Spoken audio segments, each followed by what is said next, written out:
Welcome into Kitchen Talk Pickleball Edition. I'm your host, Caitlin Miller, and this week joining us is Vanessa and Camilla with 365 Dink. It's so great to have you both on. Now, Camilla, Vanessa, tell me how you guys first met and got involved with the whole pickleball world. It's actually a really funny story. We have been friends for 20 years, and we met without actually knowing each other because we owned a property in the same building. Like each of us had a separate unit, and the other owners got us confused with each other. And they thought that Camilla was Vanessa, Vanessa was Camilla, and finally one owner just nicknamed us both Vanilla, which is a combo of our names, and we answer to that. And that's actually like the official name of our company is Vanilla, but we operate as 365 Dink. So it dates way back. Wow, that's crazy. So that was really meant to be that you guys had met each other. Absolutely. Absolutely. Finish each other's sentences. And now getting involved, I guess, obviously you started a pickleball company, for a reason. When did you both kind of get into pickleball, just playing in general, and develop a passion for it? I started 3 years ago, and I celebrate the day I found pickleball with the same enthusiasm that I celebrate my kids' birthdays. I'm like, woohoo, 3-year anniversary. I had played a little bit longer than that. I'm not as addicted. I love the game. I'm not as addicted as Vanessa is, but she came to me and said, "Hey, have you played this game?" Yeah. And that was that. That's amazing. And obviously, I mean, it seems cool because you guys are, based out of different cities, but you've come and created this big pickleball community together called, 365 Dink. So tell me a little bit about this community and how you created it together. Sure. So we actually started down, both Camilla and I have a background in real estate. And so we started down the road of let's build a club. Right? Let's build a facility somewhere in between where we both are. And when we started exploring that, it was difficult to find a location that was between us that we both could help grow, because it would mean a lot of traveling, which we're not opposed to traveling. But, and then we just kept talking through the idea, and it kind of came to us in a lightning bolt moment where we combined all of our passions, our passion for pickleball, our passion for travel, and we're both big snow skiers. Camilla's also an even bigger water skier.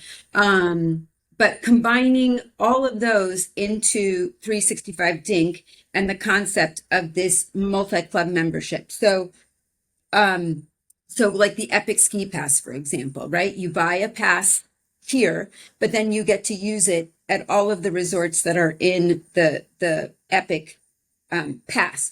And so we applied the exact same concept to 365 Dink so that wherever we traveled, we could play pickleball because we knew that there must be other people that are as addicted as I am, not Camilla, as I am, that would want to travel and still play pickleball in great locations. Even so, I still travel with my paddle. So I'm not as addicted, but I do travel with my paddle. We also played in a tournament together, and once we got knocked out, we went to just play. And of course, there's the public parks, but you put your paddle in, and you wait. And neither one of us are particularly patient people, and we would wait. And then we get to play one game, and then you get off, and you put your paddle in, and you wait. And we thought there's got to be a better answer than this. So. Well, that's true. And all my friends that I know, I mean, including myself, I always travel with my paddle. I'm like, I'm just going to go, to Florida and find a place to play. And so many people too up north, they'll go down south for the winters and stuff like that. And so they're kind of living in two places, especially with, remote work nowadays. Even younger people are doing that. So this gives people the opportunity to not be tied, to one facility. Exactly.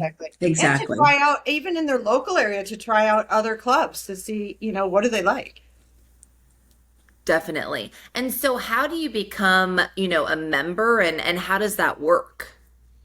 So becoming a member is super simple. You just go to our website, you complete some information, you pay the annual fee, and then it gives you access to all of the clubs in our network.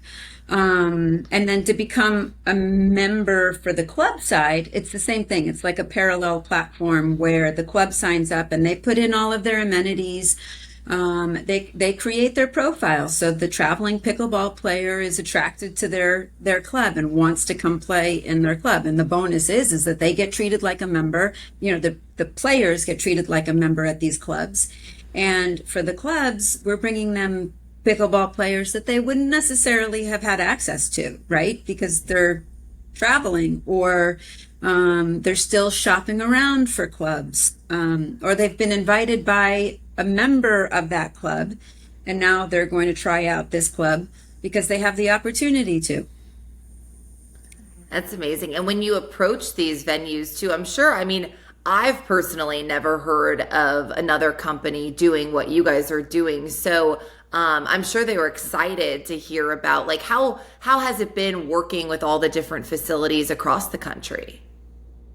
It's been, you know, for those that get it, they get it, and it's an immediate yes, sign us up. And fortunately for us, that's a bulk of the clubs that came on board. They realized the advantage that we were bringing them. They were happy to get on board because they saw us as another tool to generate revenue, to bring more players to their club. They saw all the advantages and they signed up. So that was great. A couple of others, I would say some of the newer clubs, the smaller clubs that are really just finding their way. They're perhaps a little bit more focused on just getting their own doors open and getting their system set up, that they're not quite ready for us. But it's okay because we know that when they are ready for us, that we'll already be here. We'll be, ready for them and they'll be ready for us and it'll be good. But yeah, no, it was, pretty straightforward. It is. It has been a little tricky with all the different pricing models that are out there. True. Some people have a membership and a court fee. Some people have a membership and then no court fee. Some people have no membership and just a court fee. And some have where it's all over the board. So it's been a little bit tricky dealing with that. But other than that, I mean, as Vanessa said, a lot of people get it right away and they'll just do, oh my gosh, what a great idea. Sign me Right. up. How do I sign up? Yeah. Yeah, And it's and to free for your the club. knowledge, It's free for the clubs to sign up on our oh, network. wow. Okay. So if like a club, that's opening up, let's say we have, several coming to Nashville, so they can reach out to you guys and sign up to be on your Yes. database. Yes, they have to agree to treat our members like their members, or if they don't have a membership, they have to agree to give at least a 50% discount off. If they just have court fees, at least a 50% discount off their court fees. So that's what they're Awesome. agreeing to. But again, as Vanessa pointed out, it's revenue they probably wouldn't have at all. And are you guys the first of your kind to kind of be out there doing this? Yeah. We're the first and we are the only. Mhm. And this is where, as I mentioned earlier, it was really this like, well, perfect storm, but in a good way, where Camilla and I could blend all of our, career history and personal passions of skiing, travel, and pickleball. And we just blended it all together to create this concept. And literally there was silence on the phone when we finally honed in on this idea. There was definitely a pause where we were both taking it in and then we just said, that's genius. Like that's it. That's what we have to go for. Yeah. I Were mean, you it's a guys proven like, concept, right? It's proven in oh, other sure. industries, and now we're just applying it to pickleball. Yeah, the Epic Pass. I mean, I have like avid skier friends and they absolutely love that because they get to, go to all these places and lift tickets have gotten ridiculously expensive. It's like if you're just going for a few days, you're spending almost $1,000+ for one person. So to have that capability, now with pickleball to, hey, I'm going to Colorado for the weekend for work or whatever it is, or for fun, like let me go try out one of their facilities out there. I think it's such a great concept. Now, were you guys when you were talking on the phone, were you trying to come up with a pickleball business type thing, or was this just a conversation and you're like, "Oh my gosh, let's start this?" We had been actively searching for a pickleball concept and we went down the road of building an actual club and we just felt like it wasn't right yet. We hadn't Yeah. hit what we were going to do, and we just kept talking, kept talking. It took a bit, but we finally landed on that, and we were super thrilled. And I just want to add to your point of your friends that are on the Epic, and maybe you have some friends in Icon as well. Any resort that didn't become part of Epic or Icon, like, do your friends ski at other resorts that aren't on the Epic Pass? It's going to be the same for pickleball. If you're not part of the 365 Dink network, players aren't going to come to your club. You need to get on the network in order to have that visibility and exposure, much like the mountains, the ski resorts did. Yeah, no, Yeah. definitely. It's such a good idea. And someone might go to, Colorado, let's say, and love the facility and then tell friends about it. It just, it opens up a whole other network for these facilities. Yeah. And Absolutely. to be clear, it doesn't really replace your home facility either. I mean, you can go up to 12 times a year to a certain facility, but anybody that plays a lot or is addicted, you're going to want your own home facility as well. But this is for in addition to your home facility. Yeah, that's Right. And on great. the other end of the spectrum, though, if you're a casual player, right, Play and match. you don't need a full-time membership, you just play recreationally every now and again, this is the great solution for hometown as well. Right. So it's really covering all ends of the spectrum, the kind of player, although I think most lean towards addict. So I've heard. And in terms of membership too, like, are there different levels of membership, or do you just sign up for one, or how does that work? Right now, there's one membership, but we are developing multiple tiers of membership, where we'll have, it's not, we don't have it yet, but it's coming. We will have like a couples pass, we'll have a family pass, we'll have a national and like international. We do have actually 4 clubs that joined our network that are internationally situated. So we see that there will already be a need to maybe separate those two, that you can stay domestic or you can have global. So it's coming, but it's not part of our first round of development. Awesome. And is it just, obviously you two started this? Is it you two only working on it? Do you guys have other employees, or how's that going? We started, we're the co-founders, but we do have a team. We have marketing, we have sales, we have developers. We're growing. We're growing. Yeah, that's amazing. And in terms of like pickleball events, or, working with charities or PPA, MLP, are you guys trying to get involved with that as well? We are, because it's the two of us and because we're growing, and Camilla and I are not very patient. We want to do all of these things, but we keep having to just rein ourselves in and say, no, just stay focused on the original task now.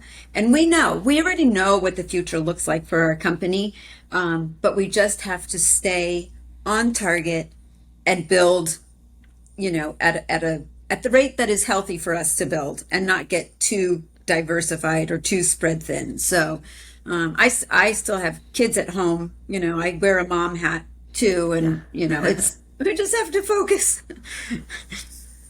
And working with, all these facilities across the US and I guess now internationally, where do you see, where are the bigger pickleball scenes? Like, where are there more facilities? Are there certain states that really kind of stand out to you? Camilla. There for sure there are sort of hot spots for pickleball. I mean, there are some that in California, of course, is a huge hot spot for pickleball, but there are hot spots, and surprisingly, kind of the middle of the country as well. But for us, we're looking at places where you can't play outside all the time. Like where Vanessa lives, you can play outside in public courts, all 12 months of the year. In Michigan, in Colorado, even in Florida and Texas, you cannot play. You cannot play outside 12 months a year. So we tend to have clubs that are in places where you have to go inside to play at least part of the year.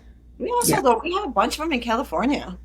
Yeah. So, yeah. But like Arizona, Austin, Florida for sure, those are popping up as being like go-to destinations for pickleball. And Yeah, and we're talking to people who are developing programs in not only high schools but elementary schools. Like, this I think one of the things that's very interesting about pickleball as a sport is that it started like unlike any other sport, it started with the older generation and an interest trickled down to the younger generation where it's usually the reverse order. So I find it extremely interesting as a business person to witness what is going on with this sport. And we've gone to the trade shows. We're seeing it from the insider perspective. This sport is like unlike anything I've ever seen before from a professional standpoint. So I'm very intrigued to see where it goes, but I think we're definitely on the right track. Yeah, no, it's interesting. Like I was just competing at PPA Atlanta and I probably started traveling maybe a year and a half ago. I'll do like some 5-0 tournaments, but the amount of young kids like in the juniors playing, I see these like 10, 12, 16-year-old kids now starting to travel and really play this sport and do all the clinics. It is crazy to see how many young people are embracing this sport now. It's such a golden opportunity for them. I mean, there are over 200 colleges that have pickleball programs now, so that it's only a matter of time before there are going to be scholarships for these kids. And as competitive as other sports are, football, baseball, just all other collegiate sports now, the opportunity for younger players to get in at that level and have their tuition paid for or go pro, statistically speaking, odds are in their favor. It's Yes. it's really incredible. It's very exciting. It is exciting. And obviously, you two, come from a real estate background, super close friends. But why has this job, this opportunity been so rewarding for the both of you? Because we get to talk about pickleball all day long. No, because you know what? The end goal for me, like once my kids are out of the house and in college, my dream life would be traveling around the country playing pickleball. I mean, I Yeah. that just is a dream for me. So the fact that Camilla and I will be able to do that and go around to all of the clubs that are in our network and promote 365 Dink. I mean, and that's my job. Like, does it get any better than that? Honestly. Yeah, we also have very similar working styles. We're both sort of driven type A people, and it's really nice. I've had other partnerships where I end up doing all the work and they're doing, 10% of the work. This has been very complementary. We work really well together. We're both pretty aggressive go-getters, and it's been fun actually having a partner that, you know, goes and gets it done. So, I feel the same way about you, Camilla. Oh. Mhm. nice. It's so hard, especially, close friendships. Like you really never know how that's going to go. So that's amazing that you two are able, to do it so well together and to have that same, type A personality really, really helps, I feel like. It Well, does. sometimes two type A's can, so we've been very complimentary. It's actually worked out really well. Yeah, it has. And I think because we have known each other for so long and we know each other's characters and we know we finish each other's sentences and we know, it's like looking in the mirror sometimes. We actually did tests to see whether or not our iPhones could tell us apart. But it can. But it's Our children messed up. Our children actually thought there were pictures of us that looked very similar, and yeah, our children messed it up and thought I was Vanessa or Vanessa was me. It's yeah, right. it's a Oh thing. my gosh. Yeah. That's so funny. And one thing, obviously, because you guys, are doing well, I know a lot of people, from people I met, like they're trying to get into the pickleball world on the business side in some capacity, start their own venture. What advice would you give to someone, trying to start their own pickleball business? That's a really good question. My knee-jerk reaction, my answer for that, I think, is don't find a find a solution that is for tomorrow's issue, not for what's going on in the market right now. this industry is moving so quickly, and there are so many players that are, I mean, I keep calling it the Wild West, where people are scrambling, or, the gold rush. People are scrambling to get somewhere. Take a minute, think about where the industry is going and find a solution for where it's going, not where it is right now. There are also resources out there that are helpful. There are companies that actually help with how to set up and make a successful pickleball business. And we have actually been doing a lot of connecting of different people so that they can move forward faster and be more successful. But I also think looking at what has worked, what works, I mean, and taking those ideas, that's what we did. I mean, we took the Icon and Epic pass that works, and we're just applying it here to pickleball. Right. It's almost seeing something that works in a different sport or different industry Yes. and then applying it to pickleball that might not really exist like what you guys are doing. I think that that is great advice because it's hard to see like, there's so many paddle companies now, there's so many facilities. Like people are Right. saying now it's way too late to even open up your own facility because there's just so many. So I agree. I think getting ahead of a trend and almost coming up with your own thing like you guys did. Sorry. You're fine. Yeah.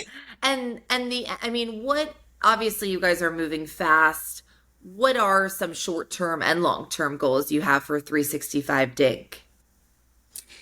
I think short-term goals for us now is to keep growing the club side of the network. We just want to build it up so that, Airbnb started with 150 properties at one point, right? And, Yeah. now they're in the thousands. We want to have that many clubs. So our focus is that, and obviously the other goal is that our members have a phenomenal experience when they go to these clubs and are playing pickleball. For us, that's the short-term goal. It's the focus. It's, what we wake up every day working on. Long-term goal, Camilla, go for it.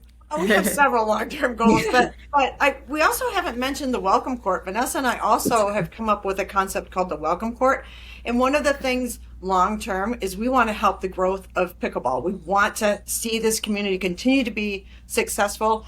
It's such a great social activity.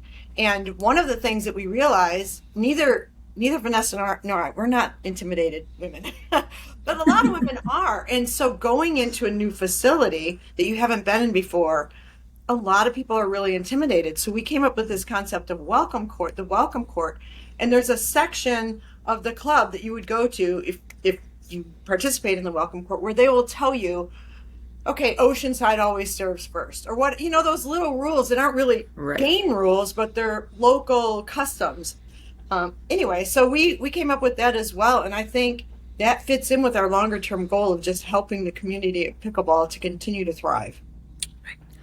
Yeah, I think that's such an important point because I was coaching for a little bit here in Nashville and you don't realize like they're like, oh my gosh, like we need to learn from you just the basic skills or the rules before like we're so scared to go to an open play. And I'm kind of like you guys, I have a strong tennis background. I was never scared to show up alone to open play, but it is intimidating. And I feel like when you go to an open play, a lot of people already know each other, especially when you are traveling to a new facility. So I think having that welcome court, that's a great concept to have, really important. Yeah. We were excited by that idea too. Just to keep new players coming to the sport, right? That's part of the sport's sustainability is that you always have new players coming to the sport. And if we can bridge that gap of being intimidated for the first time or, going to an open play, then we'll always have new players coming in. And that is overall great for the sport. Definitely. And how many facilities do you guys work with right now? How many venues? Right now we're at about 130. Awesome. That's in a couple months time. We've been able to get about 130 clubs. We're adding all the time. We're growing all the time. So, we'll be where we want to be very soon. Yeah, no, that's great. And internationally, I know you said you have some out of country. Just out of curiosity, where are those clubs? We have two in Canada. We have one in Uruguay. and Wow. one in Colombia. That's amazing. It And is just amazing. I know I was like I didn't even know, in Colombia they were playing pickleball. Is that cool to see? I mean, just the international growth of this sport. It's so cool. And I think, with the Olympics that just passed and, the discussion of whether or not pickleball will be in the, 2028 Olympics, which I think it's already been determined that it's not going to be, is this discussion of paddle versus pickleball, the growth in North America versus internationally, padel or paddle, which I actually think I just figured out are two different sports, padel and paddle.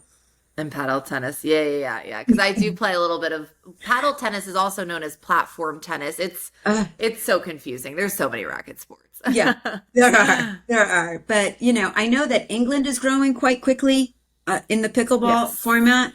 And we're tracking other countries and where they're going. But it was a huge compliment to us, and we were very excited when we saw international clubs join our network because we hadn't reached out to anybody outside of the US, totally unsolicited. They found us, and we thought, this is incredible. It's like one of those aha moments when you're growing a company that you think to yourself, this is it. We got it.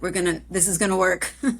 Yeah, no, definitely. And just like being able to, because I'm sure you both have your own pickleball communities, but being able to meet people all over the country and the world now, has that been such a cool experience? It echoes what the sport is. I think what I loved about pickleball when I first discovered it was how welcoming everybody was. When you come up to a court and you say, "I've never played before," and they just come on, we're gonna play.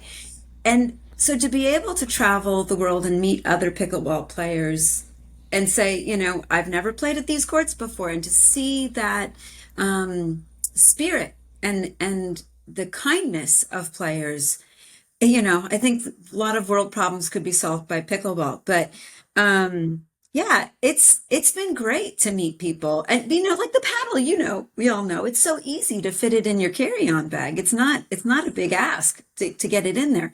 And it just opens the door. I just actually was in Asia for 3 weeks, and I had my paddle with me hoping to play, and then we didn't end up having time to, but I would have been so excited to make that connection there.